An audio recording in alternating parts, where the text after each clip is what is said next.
India versus south Africa మధ్య జరుగుతున్న 4 T20 సిరీస్‌లో భాగంగా ఈరోజు 4వ టీ20 జరగనున్నది.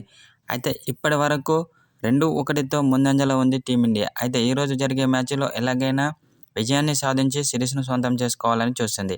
అయితే ఈ మ్యాచ్‌కి ముందు టీమిండియా ప్లేయర్‌పై కీలక వ్యాఖ్యలు చేసిన సౌత్ ఆఫ్రికా కెప్టెన్ మార్కరమ్, టీమిండియాలో సూర్యకుమార్ యాదవ్, తిలక్ వర్మ, సంజూ శాంసన్ల కంటే చాలా డేంజరస్ బ్యాట్స్‌మన్ అతడే అని అన్నాడు. అతను ఎవరో కాదు, టీమిండియా స్టార్ ఆల్రౌండర్ అయిన హార్దిక్ పాండ్యా. సూర్యకుమార్, తిలక్ వర్మ, సంజూ శాంసన్ల కంటే చాలా అద్భుతంగా ఆడగలడని అన్నాడు. అనంతరం అతని యొక్క బ్యాటింగ్పై ప్రశంసల వర్షం కురిపించాడు.